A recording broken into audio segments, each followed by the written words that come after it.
Yeah, we were staying at the villas on the 7th floor when the fire broke out. It was kind of scary, yeah. It was definitely interesting. I mean, woke up first thing in the morning, had the doors open.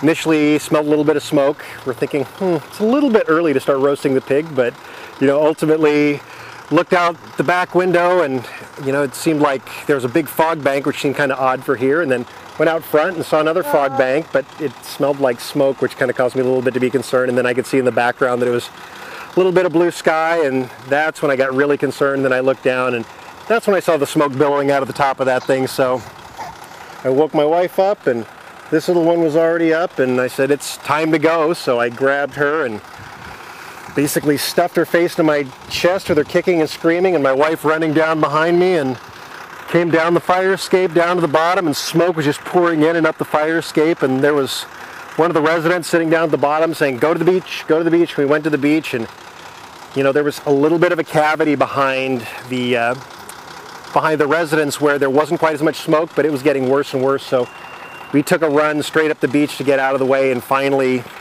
got somewhere where we could breathe reasonably well. And that's when we really started getting an eyeball full of the flames really just breaking through the roof, and that's when mayhem broke out. And what was really interesting is where we were initially waiting, coming back, there were just big chunks of charcoal from the fire sitting exactly where we were sitting. So it was a little bit freaky, and I'm glad we moved because it was pretty dicey there for a while. So how are they accommodating you? Are you put up somewhere else? Yeah, so what's basically happened is the Red Cross has come out, and for the people that are permanent residents, they found them places to stay temporarily.